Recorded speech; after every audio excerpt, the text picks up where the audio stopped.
నాగుప్పలపాడు మండలానికి సంబంధించినటువంటి ఎక్స్ఎంపీ అయినటువంటి ముప్పవరపు వీరయ్య చౌదరిని తన ఆఫీసులో నలుగురు వ్యక్తులు పొడిచి హత్య చేశారు. సో వీళ్ళు వేరే వేరే రీజన్స్తో ఈ యొక్క మర్డర్ చేయడం జరిగింది. చేసినటువంటి వ్యక్తులు వంశీ, అలాగే బన్నీ తేజ, నాగరాజు అండ్ వెంకట్ గౌతమ్ అనే నలుగురు వ్యక్తులు దీంట్లో ముఖ్యంగా పార్టిసిపేట్ చేశారు. అలాగే వీళ్ళ వెనక వినోద్ అనే వ్యక్తి మెయిన్ వీళ్ళందరిని ఆర్గనైజ్ చేశారు. అలాగే విలేజ్లో ఉన్నటువంటి ఆధిపత్యంలో భాగంగా అలాగే ఈ వినోద్ అనే వ్యక్తికి ఇసుక ఇతను అక్రమంగా తీసుకువెళ్తున్నాడని వీరయ్య చౌదరి మనుషులు అతన్ని లారీని పోలీస్ స్టేషన్కి పట్టించడంతో అతనికి కొంచెం ఫైన్ వేయడం జరిగింది.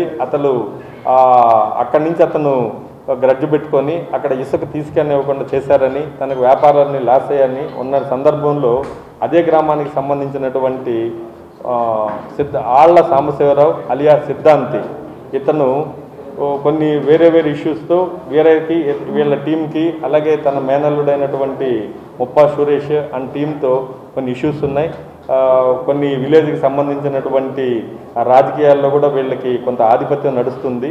సో దీంట్లో వీరయ్య చౌదరి రాబోయే రోజుల్లో ఒక బలమైనటువంటి నాయకుడిగా ఉన్నత స్థానానికి వెళ్తే తమకు ఎటువంటి ప్రయారిటీ ఉండదు, అలాగే మన వాళ్ళంతా అణగదొక్కుతారు అన్నటువంటి ఒక ఫాల్స్ మైండ్తో, అలాగే రాబోయే రోజుల్లో భవిష్యత్తు ఉండదు, ఇలాగే మనకు గ్రామంలో పట్టుండదని చెప్పి, అలాగే వినోద్ అనే ఇతని పరిచయం అవడంతో వీళ్ళిద్దరూ కలిసి ప్లాన్ చేశారు.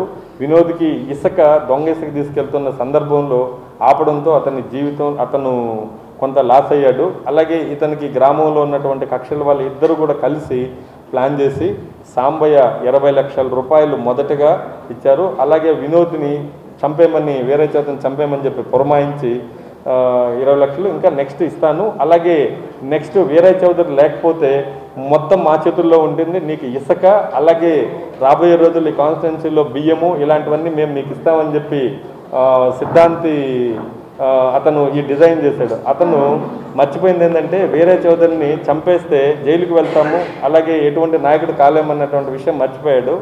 అతను సిద్ధాంతి బేసిక్గా అందరికి జాతకాలు అందరికి ఇల్లు అన్ని కట్టడంలో సిద్ధహస్తుడు, కానీ చివరికి తన జాతకాన్ని అతను తప్పుగా రాసుకొని ఈ యొక్క డిజైన్ చేశాడు. ఈ వినోద్తో కలిసి ఇతన్ని చంపేయాలని చెప్పి అతనికి 20 లక్షలు ఇవ్వడం, భవిష్యత్తులో ఇంకా హ్యూజ్ అమౌంట్ ఇస్తా అని చెప్తే ఈ యొక్క వినోద్ తనకు తెలిసినటువంటి రౌడీ షీటర్లు నెల్లూరు సంబంధించినటువంటి 4 వ్యక్తులను అక్కడి నుంచి పిలిపించి 1-2 సార్లు ఇక్కడ పిలిపించి రెక్కీ చేయించి ఏప్రిల్ 22వ తేదీ ఈవినింగ్ 7 గంటలకి అక్కడే నెల్లూరులో కొన్నటువంటి కత్తులన్నీ కూడా అక్కడ కొన్ని తీసుకొని వచ్చి ఇక్కడ వేరే హాస్టల్స్లో పేయింగ్ గెస్ట్ అకామిడేషన్లో ఉండి రెక్కీ చేసి అతన్ని దారుణంగా చంపడం జరిగింది. దీంట్లో కుట్రదారులు ఇప్పటి వరకు మనము 9 మందిని అరెస్ట్ చేశాం.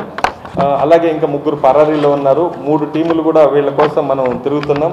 అరెస్ట్ అయిన వాళ్ళలో వినోద్ కుమార్, వంశీకృష్ణ, బెల్లంకొండ వెంకట గౌతమ్, మన్నెం తేజ, మాతూర్ కిరణ్ కుమార్, షేక్ సమీర్, ఆళ్ల సాంబశివరావు అలియా సాంబయ్య అలియా సిద్ధాంతి, అలాగే దేవేంద్రనాథ్ చౌదరి, తోట శ్రీనివాసరావు, అలాగే పరారీలో ఉన్నటువంటి వాళ్ళు ఓబిలి నాగరాజు, ముప్పా సురేష్ అలియాస్ నాని.